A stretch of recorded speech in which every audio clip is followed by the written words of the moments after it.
सदा प्रभु मान को धन्यवाद दो जिसे आम को अनुग्रह कर चंचल बसी वाक्य शुणापी आम को बारंबार रब शुणा मिलूँ सी आम सुंदर सुंदर वाक्य द्वारा आम आत्मिक जीवन को वृद्धि करुँच तेणु प्रभु मान को धन्यवाद देवा। आसंत प्रार्थना उत्सर्ग करवा। मंगलमय पिता धन्यवाद दूचु प्रभु सुंदर समय पाई सुंदर सुजोग पाई प्रभु तुम चरण तले बसी वाक्य ध्यान करने सुजोग देच धन्यवाद दूचु।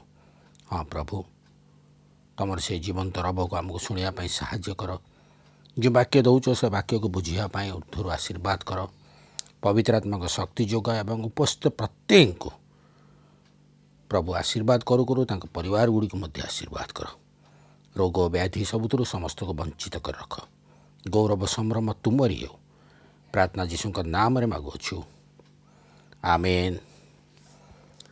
अति सुंदर भाव में आम प्रभु रब शुणुअछु यही अमृतमान कार्यक्रम द्वारा आपण मैंने अंशी होती धन्यवाद जनाए।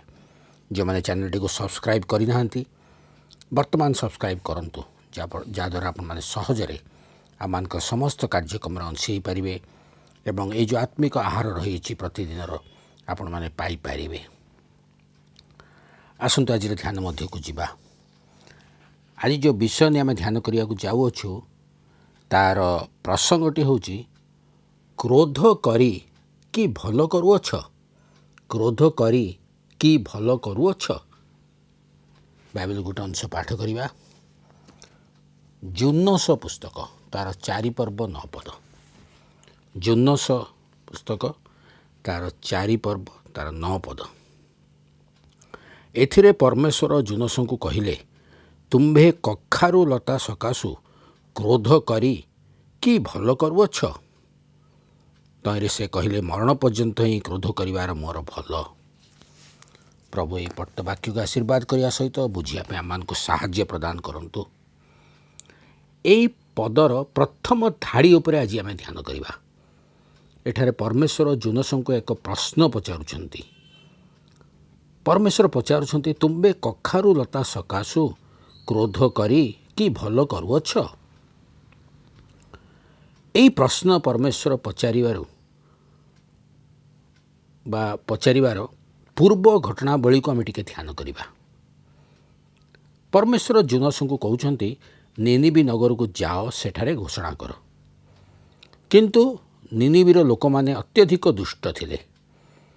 सेमानकर दुष्टता को भय करी जुनस निनिबी को न जाई तर्शीश को जीवा निमंते जहाज रे चढ़िले। से जहाज समुद्र मझे थिबा समय रे सदाप्रभु समुद्र को प्रचंड वायु प्रेरण कले। समुद्र रे तोफान हैला एवं जहाज भांगिबा परी हैला। जहाजर नाविक माने कथबार्ता हेले जे कहा हेतुरु एई अमंगल आमान को निमंते घटुअछि। नाविक माने जहाज रे बसिथिबा समस्तक नाम रे से माने गुली बांट कले। जो गुली बांट रे से माने कले सेथिरे जुनस नाम बाहरला। जुनस सेमान को कहिले मते धरी समुद्र रे पकाई दियो तहिरे समुद्र तुम मान प्रति सुस्थिर हेब कारण मो सकाशु तुम मान प्रति यही महा तोफान उपस्थित होइछि। से माने जुनस को समुद्र को फेंगिदेले। समुद्र रे सदाप्रभु जुनस को गिलिबा निमंते एक बृहत मत्स्य निरूपण कले। सेई मत्स्य जुनस को गिलिदेला। जुनस सेई मत्स्य उदर रे 3 दिन 3 राति रहिले। जुनस सेई मत्स्य उदर रही सदाप्रभु को निकट में प्रार्थना कले। परमेश्वर जुनस को प्रार्थना शुणिले कारण जुनस निजर भूल बुझी पारिथिले। से सदाप्रभु निकट में क्षमा भिक्षा कले जहा फल सदाप्रभु मत्स्य को आज्ञा देले एवं सही मत्स्य जुनस को शुष्क भूमि रे उद्गार कला।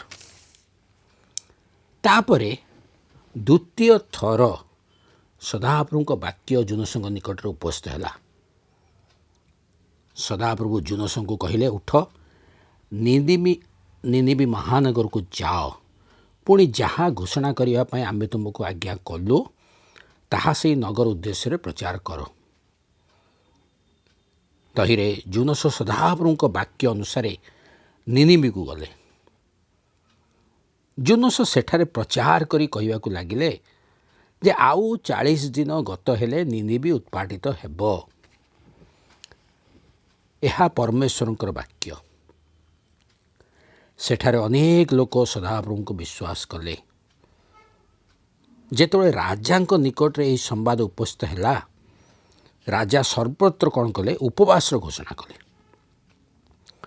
ଲୋକମାନେ ଆପଣା ଆପଣା କୁପଥରୁ ଫେରିଲେ, ଯାହାଫଳରେ ପରମେଶ୍ୱର ନିଜର କ୍ରୋଧରୁ କ'ଣ କରୁଛନ୍ତି? ନିବୃତ୍ତ ହେଲେ ଏବଂ ପରମେଶ୍ୱର ନିନିବି ନଗର ପ୍ରତି ଯେଉଁ ଅମଙ୍ଗଳ ଘଟାଇ ବୋଲି କହିଥିଲେ ତାହା ଆଉ ଘଟାଇଲେ ନାହିଁ। ଯେତେବେଳେ ପରମେଶ୍ୱର ନିନିବିକୁ ଉତ୍ପାଟନ କଲେ ନାହିଁ, ସେତେବେଳେ ଜୁନୋସ ଟିକେ ଅସନ୍ତୁଷ୍ଟ ହେଲେ ଏବଂ କ୍ରୋଧ କଲେ। କାରଣ ସିଏ ଜାଣିଥିଲେ ପରମେଶ୍ୱର କୃପାମୟ, ସ୍ନେହଶୀଳ, କ୍ରୋଧରେ ଧୀର, ଦୟାରେ ମହାନ ଓ ଅମଙ୍ଗଳ କରିବାରେ କ୍ଷାନ୍ତ। ତେଣୁ ସେ ନିଶ୍ଚିନ୍ତ ଭାବରେ ନିନିବିବାସୀଙ୍କୁ କ୍ଷମା ଦେବେ ଓ କୌଣସି ଅମଙ୍ଗଳ ଘଟାଇବେ ନାହିଁ। ଏ ବିଷୟ ଜୁନୋସ ଭଲ ଭାବରେ ଜାଣିଛନ୍ତି। ତଥାପି ସଦାପ୍ରଭୁ ତାଙ୍କୁ ନିନିବିକୁ ପଠାଇଥିବାରୁ ସେ ଦୁଃଖ କରିଥିଲେ। କାରଣ ଜୁନୋସ ଭାବିଥିଲେ ସଦାପ୍ରଭୁ ଯଦି ମୋତେ ବାକ୍ୟ ଦେଇ ପଠାଇଛନ୍ତି, ଭବିଷ୍ୟବାଣୀ ଦେଇ ପଠାଇଛନ୍ତି, ନିଶ୍ଚିନ୍ତ ନିନିବି ନଗର ଉତ୍ପାଟିତ ହେବ। ଜୁନୋସ ଟିକେ ଦୁଃଖ କଲେ, କ୍ରୋଧ କଲେ। ତାପରେ ଜୁନୋସ ନଗର ବାହାରେ ଗୋଟିଏ କୁଟୀର ନିର୍ମାଣ କରି ସେଠାରେ ବସିଲେ।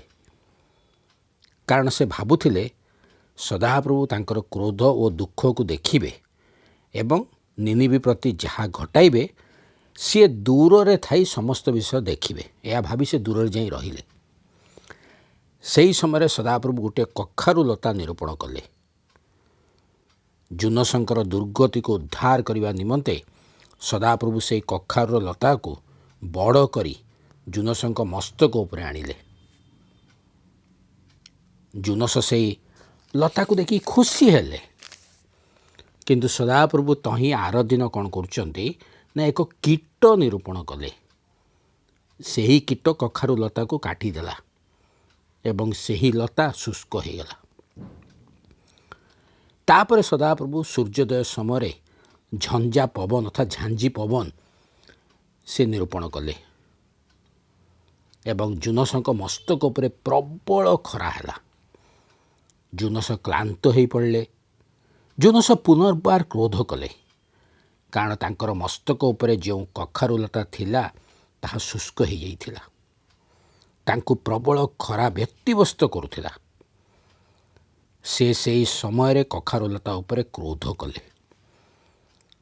ସେଥିରେ ପରମେଶ୍ୱର ଜୁନୋସଙ୍କୁ କହିଲେ, ତୁମ୍ଭେ କଖାରୁ ଲତା ସକାଶୁ କ୍ରୋଧ କରି କି ଭଲ କରୁଅଛ?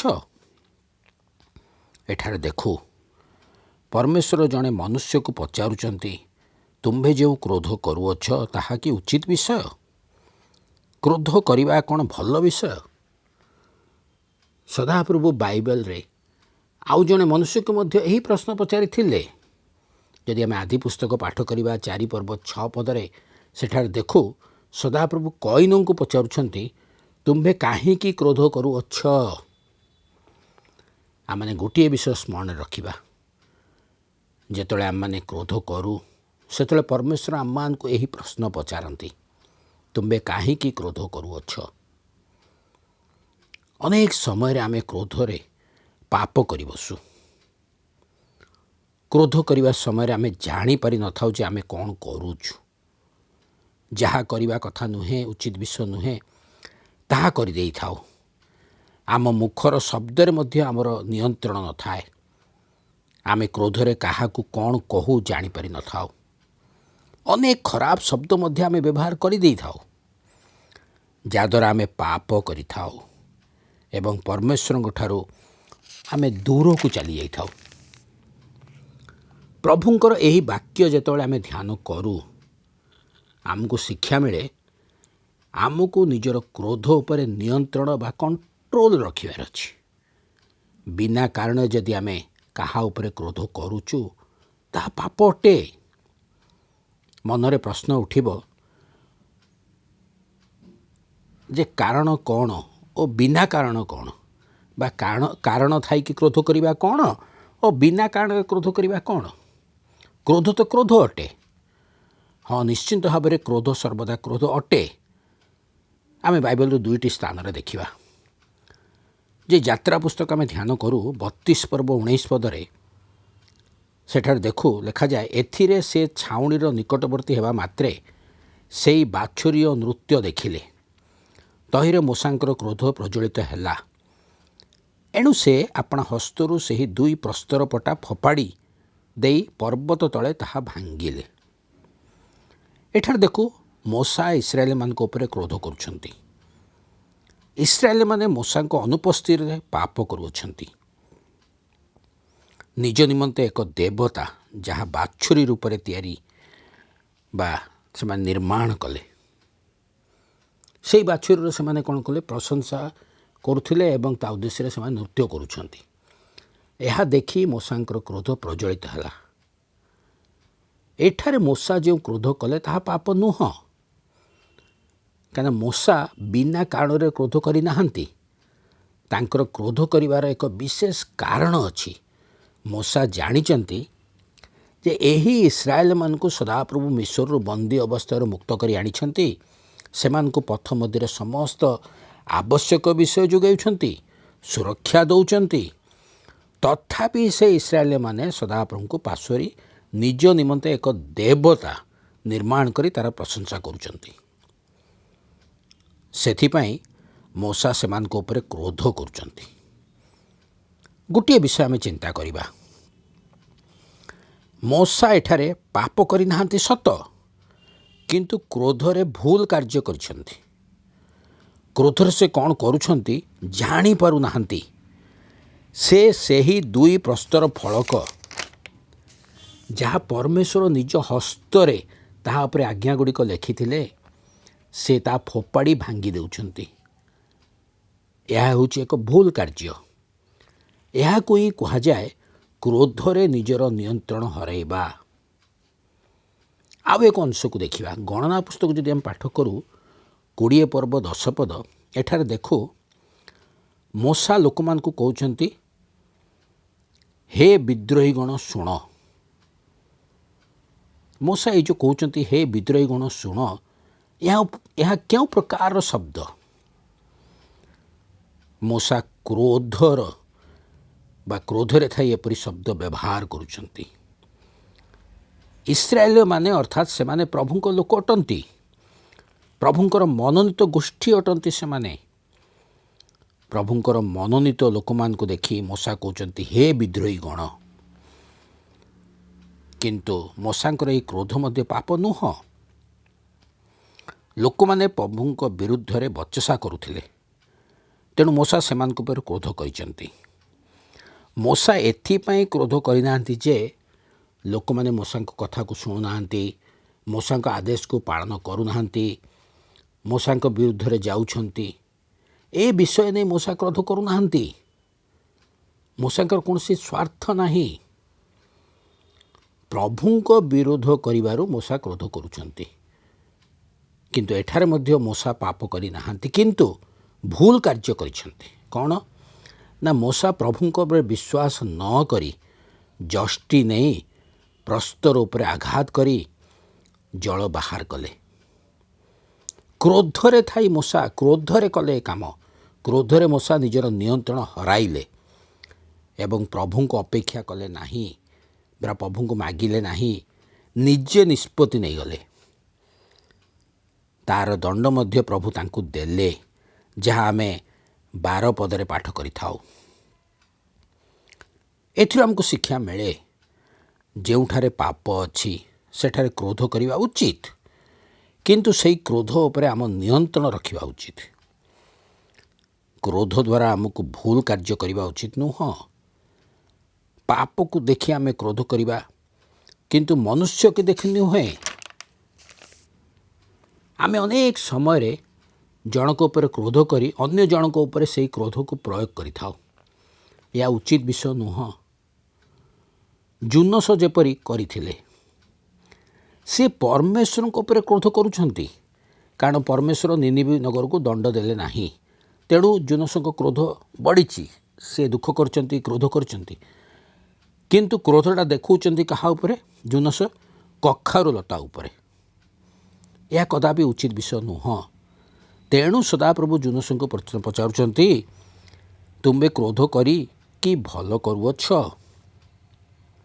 आम माने जाग्रत रहिबा कारण सदाप्रभु आम को देखुचंती आमे क्रोध कले से आमको मध्य पचारिबे तुम्भे क्रोध करी कि भल करुअछ तेणु आमे क्रोध करने समय ये प्रश्नटी को मन रखा सदाप्रभु को प्रश्न सदाप्रभु कैन को पचारुचंती सदाप्रभु जुनस को पचारुचंती आमे क्रोध करने समय मध्य सदाप्रभु आमको मध्य पचारुचंती तेणु आमे कौन उत्तर दबा तेणु प्रस्तुत रहिबा आमे क्रोध करने समय निजर नियंत्रण मध्य रहिबा क्रोध द्वारा कौन सी जो अशब्द बा खराब शब्द आम बाहर करवा नहीं व्यक्तिगत क्या इंगित करी आम क्रोध करवा नहीं आमर स्वार्थ नहीं आम क्रोध करवा नहीं जोठारे पाप देखुचु सेठारे क्रोध करवा उचित मशा जेपरी करथिले किंतु मशा